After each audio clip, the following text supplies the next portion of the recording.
Okay, तो जो आज का हमारा टॉपिक है nursing management of patient with mood disorder. तो ये जो मूड डिसऑर्डर होता है ये मेंटल हेल्थ का काफ़ी इम्पोर्टेंट और मतलब अच्छा टॉपिक है। और काफ़ी ज़्यादा बार क्वेश्चन मतलब ये पूछता भी है यूनिवर्सिटी एग्ज़ाम में या वैसे भी एग्ज़ाम में पूछता है। तो देखते हैं हम। तो मूड डिसऑर्डर जो होता है ये एक तरह का फंक्शनल साइकोटिक डिसऑर्डर होता है। जैसे न्यूरोटिक और साइकोटिक होते हैं, तो ये मूड डिसऑर्डर जो होता है साइकोटिक डिसऑर्डर मतलब मूड से ही पता चल रहा है ये जो मतलब प्रॉब्लम हो रही है ये हमारे मूड में अफेक्ट हो रहा है। जैसे कि या तो हमारा मूड बहुत ज़्यादा लो हो जा रहा है या तो हाई हो जा रहा है। तो इसमें दो तरह के मेनली फीचर्स देखने को मिलते हैं। या तो मूड जो होता है एलिवेट होता है या तो उसके बाद या लो हो जाता है। तो इसका जो हम क्लासिफिकेशन देखेंगे तो हम पहले हमारा ICD-10 के अकॉर्डिंग देखते हैं। तो F30 से F39 तक होता है। तो F30 जो होता है हमारा मेनिक एपिसोड होता है, जिसमें मतलब बस मेनिया की कंडीशन होती है। मतलब इसमें पेशेंट जो होता है बहुत ज़्यादा हाइपर एक्टिव या मतलब मैक्सिमम एक्सेसिव हैप्पीनेस। उसके बाद F31 जो होता है इसमें बाइपोलर अफेक्टिव डिसऑर्डर, मतलब कि इसमें दोनों कंडीशन मेनिया और डिप्रेशन दोनों देखने को मिलते हैं। उसके बाद है F32, इसमें हमारा डिप्रेसिव एपिसोड, मतलब इसमें सिर्फ डिप्रेशन मतलब मूड जो होता है बहुत लो हो जाता है, पेशेंट डिप्रेशन में रहता है। उसके बाद F33 जो है हमारा रिकरेंट डिप्रेशन डिसऑर्डर होता है। उसके बाद F34 जो है परसिस्टेंट मूड डिसऑर्डर रहता है। 38 में अदर मूड डिसऑर्डर्स आते हैं।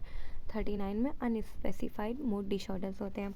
उसके बाद हम DSM-5 के अकॉर्डिंग हम क्लासिफिकेशन देखेंगे तो इसका मेनली दो ही क्लासिफिकेशन होता है। एक मेजर डिप्रेसिव एपिसोड होता है MDD होता है, और मेनिक डिप्रेसिव साइकोसिस होता है।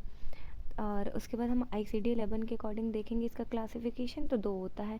यूनिपोलर अफेक्टिव डिसऑर्डर होता है, बाइपोलर अफेक्टिव डिसऑर्डर होता है।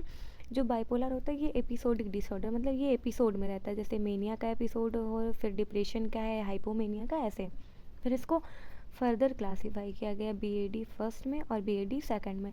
तो हमारा जो BAD फर्स्ट होता है उसमें मेनिया और डिप्रेशन दोनों के एपिसोड आते बराबर बराबर, मतलब चलते रहते, कभी मेनिया कभी डिप्रेशन, मतलब कभी खुशी कभी गम।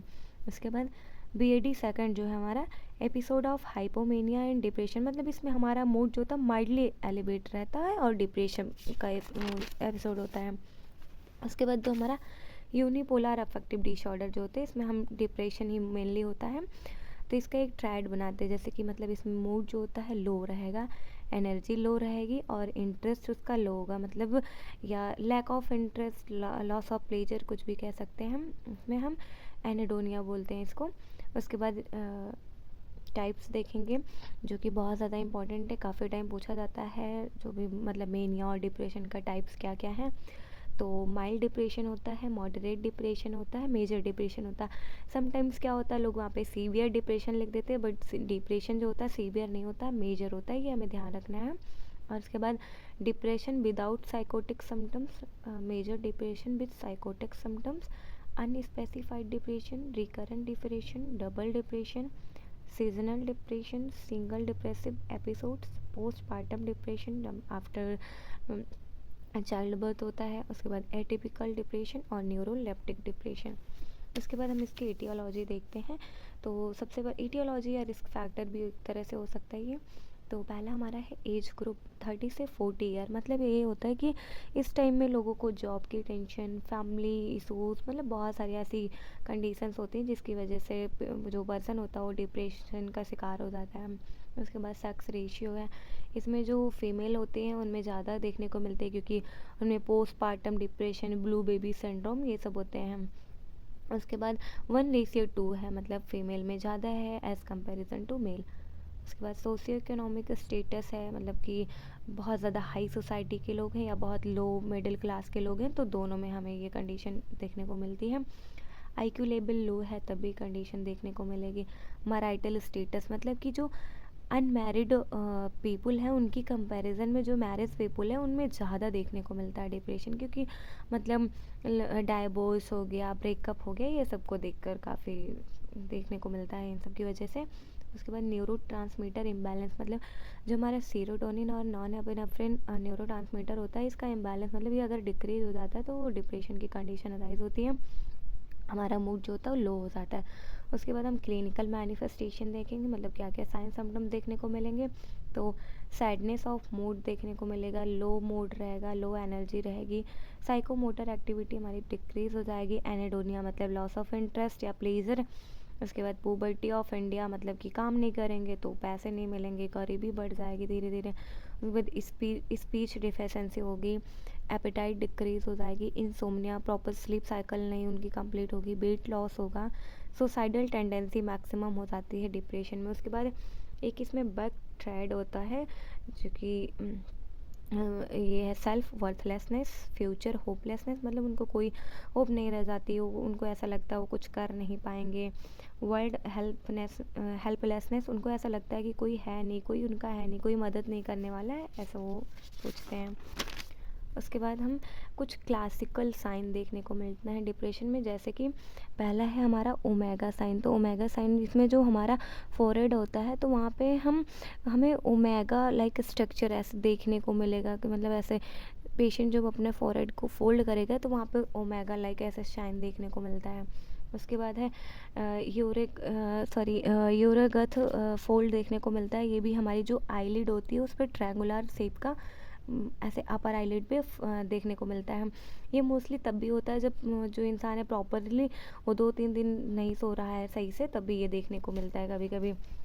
उसके बाद हमारा डायग्नोस्टिक इवैल्यूएशन है, तो जैसे कि फिजिकल एग्जामिनेशन, हिस्ट्री कलेक्शन, ये सब कॉमन है। तो हिस्ट्री कलेक्शन हम इसलिए कर रहे हैं देखने के लिए कि जेनेटिक नहीं है, या जॉब को लेकर कोई प्रॉब्लम है, मैरिज लाइफ को लेकर कोई प्रॉब्लम है, या मतलब पोस्टपार्टम डिप्रेशन है, ये सब के लिए हम हिस्ट्री कलेक्शन करेंगे। फिजिकल एग्जामिनेशन में हम ये ओमेगा साइन देखेंगे, यूरेगथ फोल्ड देखने को मिलेगा, ये सब हम देखेंगे उसमें। इन्वेस्टिगेशन में हम CBC, vitamin B12, thyroid stimulating hormones, RFT, ECG, LFT, ये सारी चीज़ें करते हैं इसमें। सारा हम हार्मोनल इम्बैलेंस, न्यूरो ट्रांसमीटर या जो भी विटामिन B12 की डिफिशियंसी, ये सब देखेंगे सारा। ECG में क्या क्या चेंजेस आ रहे हैं ये सब देखेंगे, थायराइड हार्मोन्स का लेवल देखेंगे। उसके बाद जो सबसे इम्पॉर्टेंट होता है मेंटल में, MSc मेंटल स्टेटस एग्जामिनेशन करेंगे। और अकॉर्डिंग टू ICD-11 जो है, हमें जो डिप्रेशन होता है उसको डायग्नोस करने के लिए मैक्सिमम हमें 2 वीक का टाइम है, उससे ज़्यादा टाइम का टाइम लगता है इसको डायग्नोस करने में। और उसके बाद कुछ जैसे हेमिल्टन रेटिंग स्केल आता है, ये इसमें हम डिप्रेशन को देखते हैं।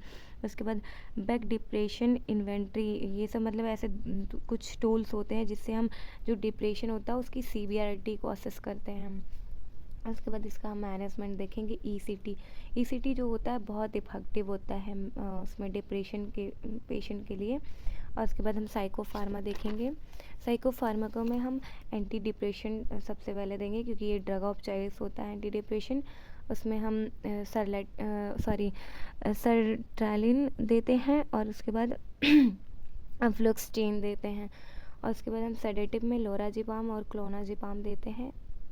उसके बाद एंटीसाइकोटिक में हम रेस्पेरिडोन, ओलेंजापाइन, क्लोजापाइन, हेलोपेरिडोल, ये सब देते हैं। ये तो हम तब देंगे जब जो जैसे हम डिप्रेशन के टाइप्स में पढ़े थे, डिप्रेशन विथ साइकोटिक सिम्टम्स, जो मतलब साइकोटिक सिम्टम्स हमारे पॉजिटिव हैं तब प्रेजेंट है, तब हम ये देते हैं। उसके बाद साइकोथेरेपी में हम मैराइटल थेरेपी देंगे, फैमिली थेरेपी देंगे, ऑक्यूपेशनल थेरेपी देंगे, और ग्रुप थेरेपी जो डिप्रेशन में बेस्ट होती है, लेकिन मेनिया में हम अवॉइड करते हैं ग्रुप थेरेपी। उसके बाद हम ये देखते हैं BAD फर्स्ट जो था, तो इसमें कुछ एपिसोड होते हैं जैसे कि मेनिया और डिप्रेशन के हमें एपिसोड देखने को मिलेंगे। जैसे कि ये नॉर्मल कंडीशन है और ये मेनिया और डिप्रेशन दोनों बराबर हो रहे हैं, ये दोनों ये चार्ट है समझने के लिए। उसके बाद BAD सेकंड जो था हमारा, ये मतलब ICD-11 के अकॉर्डिंग जो क्लासिफिकेशन हमने देखा था उसके अकॉर्डिंग है ये। तो BAD सेकंड में हमें इसमें हाइपोमेनिया और सीवियर डिप्रेशन का एपिसोड देखने को मिल रहा है। मतलब ये नॉर्मल कंडीशन, यहाँ पे हाइपोमेनिया की कंडीशन और डिप्रेशन दोनों की कंडीशन प्रॉपरली देखने को मिल रही है। उसके बाद हम देखते हैं साइक्लोथाइमिया, इसमें एक आता है। तो साइक्लोथाइमिया क्या होता है, अगर परसिस्टेंट एपिसोड आ रहा है मेनिया और डिप्रेशन का और मोर देन 2 ईयर है, तो हम उसको साइक्लोथाइमिया बोलते हैं। जैसे कि हम यहाँ पे देख सकते हैं, ये हमारा माइल्ड मेनिया है और ये हमारा डिप्रेशन है, तो यहाँ और ये हमारी नॉर्मल कंडीशन, मतलब कि यहाँ पे मेनिया और डिप्रेशन प्रॉपरली हमें देखने को मिल रहा है। सॉरी उसके बाद फिर हाइपोमेनिया और मेनिया में इसमें देखते हैं कि क्या क्या डिफरेंस है दोनों में। तो हाइपोमेनिया जो होता है वो लेस सीवियर होता है, मेनिया जो होता है मोर सीवियर होता है। इसमें हॉस्पिटल की रिक्वायरमेंट हमें होती है, सॉरी इसमें नहीं होती है जो हाइपोमेनिया होता है, क्योंकि ये नॉर्मल कंडीशन है, ट्रीट हो सकती है हम ईज़िली। उसके बाद मेनिया में हमें हॉस्पिटलाइजेशन की रिक्वायरमेंट होती है, उसमें साइकोटिक सिम्टम्स एब्सेंट रहते हैं, जैसे कि हेलुसिनेशन, डिल्यूजन वगैरह एब्सेंट रहते हैं, लेकिन मेनिया में प्रेजेंट रहते हैं।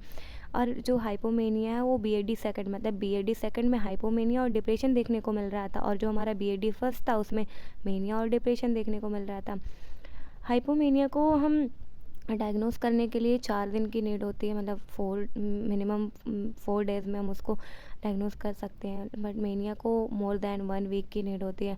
उसके बाद इसमें जो हमारा डेली फंक्शन होता है इम्पेयर्ड नहीं होता है, लेकिन जो हमारा मेनिया होता है उसमें इम्पेयर्ड हो जाता है। उसके बाद हमारा मूड स्टेबलाइजे, मतलब जो हाइपोमेनिया होता है उसमें हम सिर्फ मूड स्टेबलाइज़र मतलब लिथियम, सोडियम वॉलपरेट ये सब देते हैं, लेकिन जो हमारा मेनिया होता है मतलब मूड स्टेबलाइज़र के साथ साथ हम एंटीसाइकोटिक भी देते हैं हम। उसके बाद हम रिस्क फैक्टर देखेंगे, तो इसमें हमारा पहला आता है एज ग्रुप, मतलब 20 से 30 ईयर के जो भी लोग हैं उनमें मेनिया की कंडीशन ज़्यादा देखने को मिलती है। प्रिविलेंस 1% है। सेक्स रेशियो में बीएडी फर्स्ट जो होता है मेल और फीमेल बोथ में कॉमन होता है, बट जो बीएडी सेकंड मतलब मेनिया और डिप्रेशन था वो फीमेल में ज़्यादा होता है में एज़ कंपैरिजन टू मेल। उसके बाद हम आईक्यू लेवल देखते हैं। IQ level common in low IQ level, मतलब जिसका आईक्यू लेवल कम है तो उसमें ये कॉमन होता है, ये कंडीशन देखने को मिलेगी। सोशियो इकोनॉमिक स्टेटस, मतलब लो मिडिल क्लास के लोग हैं या बहुत हाई क्लास के लोग हैं, तो दोनों में हमें देखने को मिलता है। उसके बाद हमारा आता है न्यूरोट्रांसमीटर इम्बैलेंस, मतलब अगर हमारा जो न्यूरोट्रांसमीटर है मतलब नॉन एफिनेफ्रिन और डोपामाइन का लेवल है उसमें कोई भी इम्बैलेंस हो रहा है, इंक्रीज़ हो रहा है, डिक्रीज़ हो रहा है, तो ये कंडीशन देखने को मिलेंगी। उसके बाद एंटी डिप्रेशन ड्रग है। Anti depression drug in patient with BOD also develop mania, मतलब अगर बीएडी की कंडीशन है और उसमें हम एंटी डिप्रेशन ड्रग दे रहे हैं तो मेनिया का मतलब मेनिया डेवलप हो सकता है, उसकी वजह से ये एक रिस्क फैक्टर है, मे बी हो भी सकता है, नहीं भी हो सकता है। उसके बाद हमारा जेनेटिक फैक्टर आता है, फैमिली हिस्ट्री आती है। उसके बाद हम क्लिनिकल मैनिफेस्टेशन देखते हैं, जैसे हम पहले देखते हैं फोरी, तो ये बहुत इंपॉर्टेंट है, काफ़ी टाइम वाइबा में भी वैसे भी नॉर्मल पूछा जाता है फोरी ऑफ मेनिया। तो पहला हमारा होता है यूफोरिया, मैक्सिमम हैप्पीनेस। उसके बाद इलेशन, एक्सलेशन, एक्सटैसी। इलेशन में क्या होता है, इसमें इसकी जो मतलब इसमें यूफोरिया में क्या है, मैक्सिमम हैप्पीनेस था, इसमें हैप्पीनेस होगा लेकिन उसके साथ साथ में उसकी साइकोमोटर एक्टिविटी इंक्रीज़ हो जाती है। और एक्सलेशन में क्या होता है, इसमें साइकोमोटर एक्टिविटी इंक्रीज है कि साथ साथ में पर्सन में डिल्यूजन प्रेजेंट हो जाता है, मतलब साइकोटिक सिम्टम्स आने लगेंगे। एक्सटैसी में मतलब उसमें स्टूपर अराइज होता है, वो लोग मतलब जो पर्सन है को थोड़ा शांत हो जाएगा एक जगह बैठ, मतलब हाइपोमेनिया की तरह हो जाता है। उसके बाद हमारा मूड और अफेक्ट, मूड और अफेक्ट में क्या होता है, एलिवेशन ऑफ मूड, बहुत एलिवेट हो जाएगा, एक्सपेंसिव मूड बहुत। उसके बाद थॉट देखेंगे, थॉट में क्या होगा, फ्लाइट ऑफ आइडियाज़ आएंगे, रेसिंग थॉट आएंगे। उसके बाद मोर टैक्टेबल, पेशेंट बहुत ज़्यादा बातें करता रहता है, बहुत बकवास करता है, और उसके बाद बहुत फ्रेंडली नेचर का हो जाता है। Delusion of grandiosity, delusion of persecution, मतलब उसमें शक करने लगता है, वो मुझे हार्म करना चाहते हैं, कोई मुझे परेशान कर रहा है, कोई मुझे मारना चाहता है, ऐसे उसमें थॉट आने लगते हैं। उसके बाद साइकोमोटर एक्टिविटी में क्या होगा, मतलब उसमें उसके बाद साइकोमोटर एक्टिविटी में पर्पसलेस मूवमेंट होगा, उसमें सॉरी पर्पसलेस साइकोमोटर एक्टिविटी मतलब इधर उधर चूहों की तरह कूदता भागता रहेगा, बहुत ज़्यादा एक्टिव हो जाएगा, बहुत बिजी रहेगा, इधर उधर चलना, कुछ ना कुछ काम करते रहना, बातें करना फालतू की। उसके बाद साइकोटिक फीचर्स में ऑडिटरी हेलुसिनेशन प्रेजेंट रहता है। अदर्स फीचर्स में हम देखेंगे तो डिक्रीज नीड फॉर स्लीप, उसके मतलब स्लीप साइकिल इम्बैलेंस हो जाती है, प्रॉपर स्लीप नहीं लेता है, एपेटाइट डिक्रीज हो जाती है। उसके बाद स्पीच उसका इंक्रीज होता है, मतलब बहुत सारा बकवास करता रहता है। उसके बाद डायग्नोस्टिक इवैल्यूएशन में हम देखेंगे हिस्ट्री कलेक्शन करेंगे, फिजिकल एग्जामिनेशन करेंगे, आल इन्वेस्टिगेशन जैसे जो हमने पीछे देखा था सीबीसी, और उसके thyroid stimulating hormone test, vitamin B12 B6 ये सब सारे करेंगे। उसके बाद मेंटल स्टेटस एग्जामिनेशन करेंगे। अकॉर्डिंग टू ICD-11 जो मिनिमम ड्यूरेशन होती है इसको मेनिया को डायग्नोस करने के लिए, तो जो हमारा हाइपोमेनिया होता है, हाइपोमेनिया को हम 4 डेज़ में डायग्नोस कर लेते हैं, बट जो मेनिया होता है उसको 7 डेज मतलब 1 वीक में हम करेंगे। उसके बाद मैनेजमेंट में हम ईसीटी देंगे, और साइकोफार्माकोलॉजी में हम मूड स्टेबलाइजर, जिसमें कि आपको पता है लिथियम ड्रग ऑफ चॉइस होती है, कई बार क्वेश्चन में पूछा भी जाता है कि मेनिया की ड्रग ऑफ चॉइस क्या है, तो वो लिथियम है। और हम लोराजिपाम, रेस्पेरिडोन, हैलोपेरिडोल, कोलोनाजिपाम ये सब देते हैं अदर ड्रग में। उसके बाद हम साइकोथेरेपी में फैमिली थेरेपी देंगे, मैरिटल थेरेपी देंगे, ऑक्यूपेशनल थेरेपी देंगे। बट इसमें हम ग्रुप थेरेपी को अवॉइड करते हैं, ये इफ़ेक्टिव उतनी नहीं होती है क्योंकि पेशेंट इधर उधर भागता रहता है, वो ग्रुप में नहीं कर, मतलब वो बात करने लगेंगे, फ्रेंडली होते हैं बहुत ज़्यादा, वो मतलब ऐसा ओवर एक्ट करने लगते हैं हम। उसके बाद डाइटरी मैनेजमेंट में हम normal calorie, carbohydrate, protein, fat, मतलब ऐसा बैलेंस डाइट देंगे। और ये भी एक इम्पॉर्टेंट क्वेश्चन है, फिंगर फूड, मतलब कि जो मेनिया का पेशेंट होता है उसको हम ऐसे मतलब फूड प्रेफर करते हैं, फिंगर फूड, जैसे कि कई सारे आते हैं चिप्स वगैरह जो कि हम फिंगर में खाते हैं लेके, बच्चे लोग खाते होंगे, देखा होगा। तो हम उनको ऐसे फूड को प्रेफर करेंगे, इससे जो उनका न्यूट्रिशन बैलेंस भी रहेगा, और वो इधर उधर भागते रहेंगे तो भागते चलते फिरते खा सकते हैं। तो ये कई बार नॉर्सिड वगैरह में भी पूछा गया है कि जो मेनिया के पेशेंट होते हैं उनके लिए हम कैसा फूड प्रेफर करते हैं, तो वो फिंगर फूड होता है। उसके बाद अदर जो इम्पोर्टेंट क्वेश्चन है, ये सब इम्पोर्टेंट क्वेश्चन है जो कि किसी भी एग्ज़ाम में पूछे जाते हैं, नॉर्सिड या मतलब वन लाइनर क्वेश्चन होते हैं, कहीं भी पूछे जाते हैं। तो एक्यूट मेनिया में हम कौन सी ड्रग को प्रेफर करते हैं, तो ओलेंजापाइन और हैलोपेरिडोल होता है। ड्यूरिंग प्रेगनेंसी अगर फीमेल को मेनिया है तो हम कौन सी ड्रग देते हैं, उसमें ओलेंजापाइन और हैलोपेरिडोल देते हैं। उसके बाद मेनिया की ड्रग ऑफ चॉइस लिथियम है, ये तो हर कोई जानता है। मूड स्टेबलाइजर ड्यूरिंग प्रेगनेंसी, तो उसमें हम लो एक आता है हमारा लोमैट्रिजिन होता है, उसको हम देते हैं। उसके बाद drug of choice rapid cycling of BOD, मतलब अगर जो हमारा बाइपोलर अफेक्टिव डिसऑर्डर है उसकी रैपिड साइक्लिंग आ रही है, मतलब रिकरेंट अटैक्स आ रहे हैं, तो हम उसमें सोडियम बालफरेट प्रेफर करते हैं, ना कि लिथियम। उसके बाद फिर अगर हम जैसे मतलब ये सारी ड्रग्स जो होती हैं हमारी, सोडियम बालफरेट, कार्बामेजापाइन, लिथियम, मतलब ये जो भी मूड स्टेबलाइजर हैं, अगर हम किसी भी प्रेग्नेंट वोमेन को दे रहे हैं तो उसका बहुत सारा टेरेटोजेनिक इफेक्ट देखने को मिलता है। जैसे कि अगर हम सोडियम वॉल्परेट दे रहे हैं तो हमें 4% देखने को मिलेगा, कार्बामेजापाइन है तो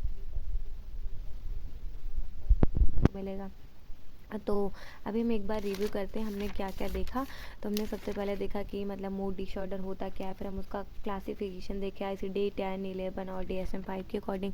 फिर हमने यूनिपोलर बाईपोलर अफेक्टिव डिसऑर्डर देखा, उसका पूरा क्लासिफिकेशन क्या क्या था, टाइप्स देखा, डायग्नोस्टिक इवैल्यूएशन देखा, हमने मैनेजमेंट देखा। हमने मेनिया का टाइप्स छोड़ दिया, तो हम एक बार डिप्रेशन का टाइप्स तो हमने पढ़ा, लेकिन हमने मेनिया का टाइप छोड़ दिया, तो हम एक बार उसको देख लेते हैं क्योंकि ये कई बार एग्ज़ाम में पूछा जाता है कि हमारा जो मेनिया का टाइप्स क्या है, और वो काफ़ी इम्पॉर्टेंट भी है। तो एक हाइपोमेनिया होता है, मेनिया विद साइकोटिक सिम्टम्स होते हैं, मेनिया विदाउट साइकोटिक सिम्टम्स होते हैं, उसके बाद अनस्पेसिफाइड मेनिया होता है, ये मेनली 4 टाइप का होता है। और उसके बाद फिर हमारा सारा हो गया, हमने नर्सिंग मैनेजमेंट नहीं देखा, तो हम लास्ट में सारे जैसे नर्सिंग मैनेजमेंट एक साथ हम पढ़ लेंगे, जो भी कॉमन डायग्नोसिस वगैरह होंगे सबका एक साथ हम देख लेंगे।